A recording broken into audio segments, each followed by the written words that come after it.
کیا آپ as a international medical student Tajikistan میں پارٹ ٹائم جاب کر سکتے ہیں؟ اگر ہاں تو آپ ایک مہینے میں کتنے پیسے یہاں پر کما سکتے ہو؟ اور کیا آپ کو پارٹ ٹائم جاب یہاں پہ ایزیلی مل سکتی ہے؟ اور کیا پارٹ ٹائم جاب کرنے کے بعد آپ اپنا منتھلی ایکسپینس خود مینیج کر سکتے ہیں؟ یہ وہ تمام سوالات ہیں جو کہ ہر آنے والے بچے کے دماغ میں موجود ہوتے ہیں، اور یہ سوالات کئی بار مجھ سے یوٹیوب پر پوچھے گئے ہیں۔ میں نے سوچا کیوں نہ ایک چھوٹی سی ویڈیو بنائی جائے اور تمام چیزیں آپ کو ڈیٹیل میں سمجھائی جائیں کہ تاجکستان میں پارٹ ٹائم جاب کو لے کر کیا سین ہے۔ تو گائز، میرا نام جمال خان تنولی ہے اور یہاں تاجکستان میں ایم ڈی کا سیکنڈ ایئر کا اسٹوڈنٹ ہوں۔ Welcome to a brand new vlog, hope you all guys are doing well. اگر آپ لوگ میرے چینل پر نیو ہو تو یار چینل کو سبسکرائب کر لو، بیل آئیکن کے بٹن کو بھی لازمی پریس کرو۔ بنا وقت ضائع کیے ویڈیو کو شروع کرتے ہیں۔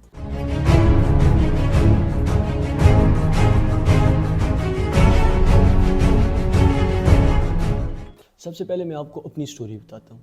مجھے یہاں پہ تقریباً 2 سال ہو گئے ہیں پڑھتے ہوئے، اور جب میں فرسٹ ایئر میں یہاں پہ آیا تھا، ایک سیمسٹر گزارنے کے بعد سیکنڈ سیمسٹر میں نے اپنے لیے 3 ہفتے لگاتار ڈھونڈنے کے بعد ایک پارٹ ٹائم جاب ڈھونڈی۔ اور وہ پارٹ ٹائم جاب کیا تھی؟ وہ تھی بیسیکلی ایک انگلش کوچنگ سینٹر تھا، جہاں پہ میں نے تقریباً 36 دن یعنی 36 ڈیز کام کیا تھا، اور 36 ڈیز کے بعد میں نے وہاں سے نوکری یعنی ریزائن دے دی اور چھوڑ دی۔ کیوں چھوڑی وہ ویڈیو کے آگے چل کے آپ کو بتاتا ہوں۔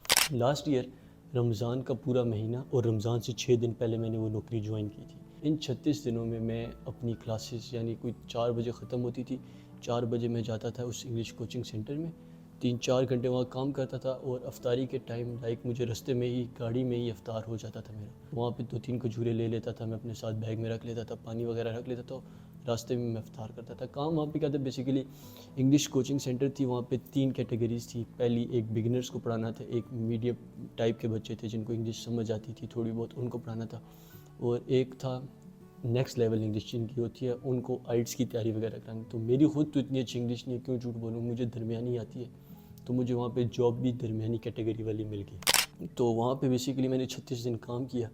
اب میں نے سیلری وغیرہ نہیں پوچھی، کیونکہ میں نے ان پہ یہ شو کرایا ہی نہیں کہ مجھے پیسوں کی ضرورت ہے واقعی، اور مجھے اس ٹائم پہ پیسوں کی ضرورت تھی لیکن تھوڑی تھی، لیکن زیادہ میں اپنی انگلش بھی امپروو کرنا چاہ رہا تھا۔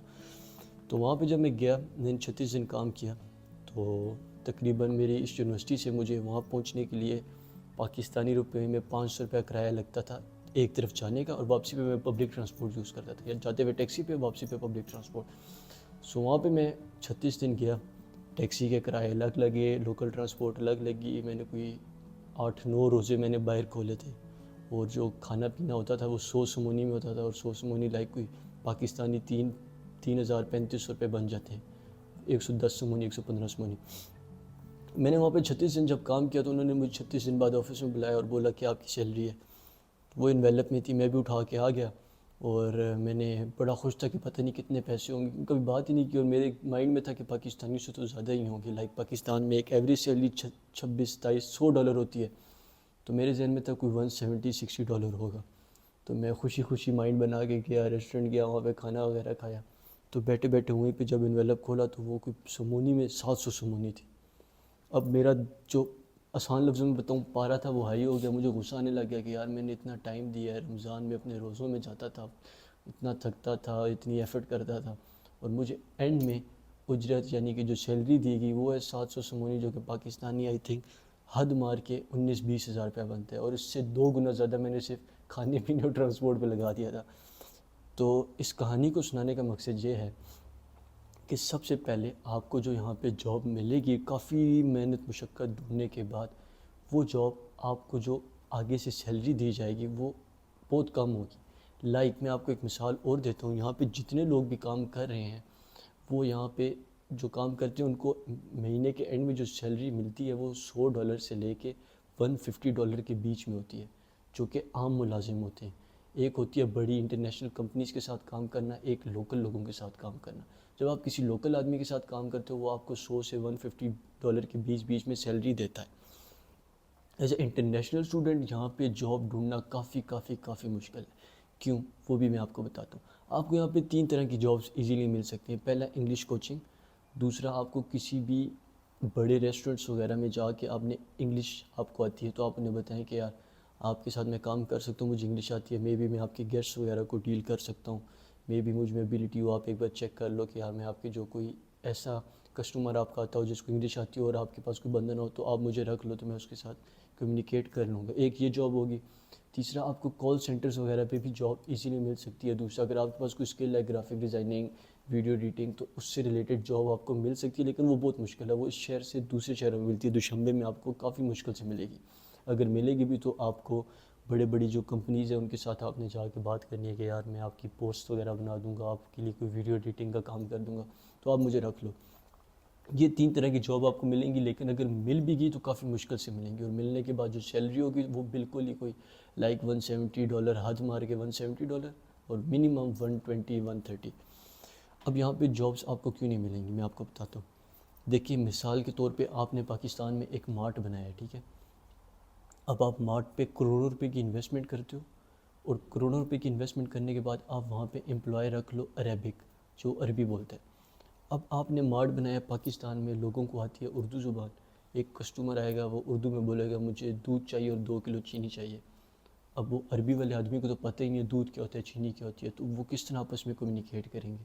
یہاں پہ مسئلہ آ گیا, آپ نے اتنی انویسٹمنٹ کی اور اس کے بعد انویسٹمنٹ کے بعد سیل بڑھانے کے لیے آپ کو آگے سیلز مین بھی اردو لینگویج والا رکھنا چاہیے تاکہ آپ کی سیلز یہاں سے یہاں جا سکیں. تو آسان لفظوں میں یہاں پہ یہ مسئلہ ہے کہ آپ یہاں پہ کام اس لیے نہیں کر سکتے کیونکہ ان کی جو لوکل زبان ہے وہ ہے فارسی یعنی کہ تاجک, اور ان کی سیکنڈ لینگویج ہے رشین. لائک پاکستان اور انڈیا میں فرسٹ لینگویج ہندی اور اردو ہے, سیکنڈ انگلش ہے. تو یہاں پہ فرسٹ ان کی تاجک, سیکنڈ رشین. اگر آپ کو یہ 2 زبانیں آتی ہیں تو آپ یہاں پہ ایزیلی کام ڈھونڈ سکتے ہو اور بہت اچھی سیلری والا کام بھی آپ ڈھونڈ سکتے ہو اگر آپ کو زبان آتی ہے. اگر آپ کو زبان نہیں آتی, جو 3 کام میں نے آپ کو بتائے ہیں آپ وہی ڈھونڈ سکتے ہو, اور وہ بہت مشکل سے ملتے ہیں. مل بھی جائیں تو کام میں محنت زیادہ کرنی ہے اور سلہ آگے سے آپ کو کم ملنا ہے. تو یہ ہے سارا سین. اور اگر آپ زبان سیکھتے ہو تو آپ کو بہت زیادہ جابس اپرچونیٹیز یہاں پہ مل سکتی ہیں. اگر آپ کو رشین آتی ہے تو آپ اور اچھی جاب ڈھونڈ سکتے ہو. اگر آپ کو تاجک آتی ہے تب بھی آپ اچھی سے اچھی جاب ڈھونڈ سکتے ہو اور بہت سے لوگوں کے ساتھ کام کر سکتے ہو. اب ظاہر سی بات ہے جب آپ نیو آتے ہو تو آپ کو زبان تو آتی نہیں ہوگی, لیکن بہت سے لوگ ہوتے ہیں یہاں پہ جاب وغیرہ نہیں کرتے ہیں, یا لائک پاکستانی انڈین اسٹوڈنٹس وغیرہ نہیں کرتے. پہلی چیز تو یہ ہے کہ پیسوں کی ضرورت نہیں پڑتی. لائک یہاں پہ جو پڑھنے آ رہے ہیں ماشاءاللہ پیچھے سے سیٹل ہے تو اتنے پیسے ہیں تو یہاں پہ پڑھنے کے لیے آ رہے ہیں. بٹ کئی بار آپ کو اپنے ایکسپینس خود اٹھانے پڑتے ہیں. لائک اگر آپ کو پیچھے سے اگر $200 گھر والے بھیج رہے ہیں اور آپ کے خرچے آگے $400 ہیں تو آپ کو یعنی اوپر کے خرچے خود مینیج کر سکتے ہو. اور کچھ میں اگر اپنی بات کروں تو کئی بار بندے کو اچھا بھی نہیں لگتا کہ یار ہر ہفتے بعد کال کرو السلام علیکم مجھے پیسے چاہیے تو پیسے بھیج دو. جب 2 ٹانگیں آپ کسی سلامت ہے, اللہ نے آنکھیں بھی دی ہیں, سمجھ بھی دی ہے, سب کچھ دیا ہے, تو ایفرٹ ایٹ لیسٹ کرنی چاہیے کہ آپ کو جاب وغیرہ مل جائے. تھوڑا بہت خود کا خرچہ اٹھا لو, خود کو اتنا قابل بناؤ کہ ہر ماحول میں ایزیلی ایڈجسٹ ہو جاؤ. اور یہ ہے کہ اگر آپ جاب کرنا چاہتے ہو تو آپ کو لینگویج کا آنا بہت زیادہ ضروری ہے. لیکن یہاں پہ ایز اے میڈیکل اسٹوڈنٹ اگر آپ اس کو کمپیئر کرو اس کنٹری کو یورپ کے کسی کنٹری کے ساتھ اور کسی اور ڈگری کے بچے کے, لائک کوئی ایک بچہ ہے وہ یورپ میں BBA کر رہا ہے تو اس کے لیے وہاں پہ پارٹ ٹائم جاب کرنا کافی ایزی ہے کیونکہ اس کی سبجیکٹس ایزی ہیں اور اس کی کلاسز بھی ویک میں کم ہوتی ہیں. بٹ یہاں پہ ہم میڈیکل اسٹوڈنٹس کے لیے ٹائم نکالنا بہت زیادہ مشکل ہوتا ہے. لائک ہماری کلاسز اگر 8 بجے صبح سٹارٹ ہوتی ہیں, ویک میں 6 ورکنگ ڈیز ہوتے ہیں, ایک دن چھٹی ہوتی ہے سنڈے کا, اور سنڈے میں اپنے بہت زیادہ کام ہوتے ہیں, اور 8 بجے سے شام 4 بجے تک منیمم ہماری کلاسز ہوتی ہیں. 4 بجے کے بعد ہی ہمیں ٹائم ملتا ہے. جب میں پچھلے سال کام کرتا تھا تو میں بھی 4 بجے کے بعد یہاں سے ڈائریکٹ گھر نہیں جاتا تھا, سیدھا جاتا تھا وہاں پہ کام کے لیے, اور 7:05 پہ مجھے وہاں سے چھٹی ہوتی تھی, اور 7:10 پہ میں روزہ وہاں پہ ایک گاڑی میں کھولتا تھا. کئی بار میں اسی سینٹر میں کھجورے وغیرہ کھا لیتا تھا, واپسی پہ باہر سے کھانا وغیرہ کھاتا تھا. تو ٹائم مینجمنٹ میڈیکل کی فیلڈ میں بہت مشکل ہوتا ہے. پہلے تو جاب آپ کو ملے گی نہیں, اگر مل بھی جائے تو پھر آپ کو ٹائم مینجمنٹ کرنی پڑے گی, ٹائم مینیج کرنا پڑے گا, سب کچھ ساتھ لے کے چلنا پڑے گا. تو یہ کافی مشکل سی سچویشن بن جاتی ہے. تو یہاں پہ میں آپ کو ایک چھوٹا سا مشورہ دینا چاہوں گا کہ لائک اگر آپ نے کسی بھی کنٹری میں جانا ہوتا ہے, میں کافی ویڈیوز میں کہہ چکا ہوں کہ آپ کا مائنڈ سیکنڈ ایئر سے ہی بن جاتا ہے کہ یار اگر میں نے میڈیکل کرنی ہے تو میں ان کنٹریز میں جاؤں گا. جو لسٹ آپ نے مائنڈ میں بنائی ہوئی ہوتی ہے ان میں سے اس کنٹری کو جس کے زیادہ چانسز ہیں تو آپ وقت کے ساتھ ساتھ اس کی لینگویج کو سیکھ لیا کرو. لائک میرا تو اچانک پلان بنا تھا انٹرمیڈیٹ کے بعد یہاں تاجکستان آنے کا. اگر مجھے پہلے پتہ ہوتا ہے, کبھی زندگی میں سوچا ہوتا تو کاش شاید میں سیکھ لیتا. بٹ میرا اچانک پلان بنا ہے. جو بچے ابھی دیکھ رہے ہیں جن کا پلان ہے کہ ہم نے آنا ہے اگلے سال, اس سے اگلے سال, تو آپ لوگ یوٹیوب پہ بے تحاشا کورسز ہیں. آپ لوگ اپنے ارد گرد میں لائک کسی بھی سٹی میں رہ رہے ہو وہاں پہ لینگویج کورس لازمی ہوگا. یہاں پہ فارسی زبان ہے، فارسی زبان پوری سیکھو. یہاں پہ آؤ گے اللہ کی قسم مزے ہیں. سمجھو آپ کے لیے دروازے ایسے ایسے ایسے ایسے کھلتے جائیں گے. اور آپ کو خود بھی پتہ ہے کسی بھی جگہ پہ جب آپ کو لینگویج آتی ہے تو لینگویج آپ کی 99% پرابلمس کو حل کر دیتی ہے. تو 1% جو پرابلم ہوگی وہ آپ کی اپنی وجہ سے ہوگی، تو وہ آپ خود ٹھیک ہوگے تو آپ ساری پرابلمس ہی آپ کی زندگی سے ختم. تو لینگویج سیکھ لو، آپ کے سارے مسائل ٹھیک ہو جائیں گے. جاب بھی مل جائے گی یہاں پہ. خیر یونیورسٹی تو انگلش میڈیم ہے، وہاں پہ تو ٹیچرس انگلش میں بات کر سکتے ہو، لیکن باہر لوگوں سے ایزیلی کمیونیکیٹ کر سکتے ہو. کوئی چیز اگر عام بندے کو سوچ سمجھنے کی مل رہی ہے، اگر آپ کو زبان آتی ہے تو وہ آپ کو چونا وغیرہ نہیں لگائیں گے، جتنے کی چیز ہے اتنی ہی میں دے دیں گے. تو یہ ساری چیزیں تھی پارٹ ٹائم جاب کے ریلیٹڈ، میں نے سوچا آپ کو ویڈیو بنا کے سمجھا دوں. تو ملتے ہیں آپ سے کسی اور نئی ویڈیو میں، تب تک کے لیے آپ اپنا خیال رکھیں، مجھے اپنی دعاؤں میں یاد رکھیں. خدا حافظ.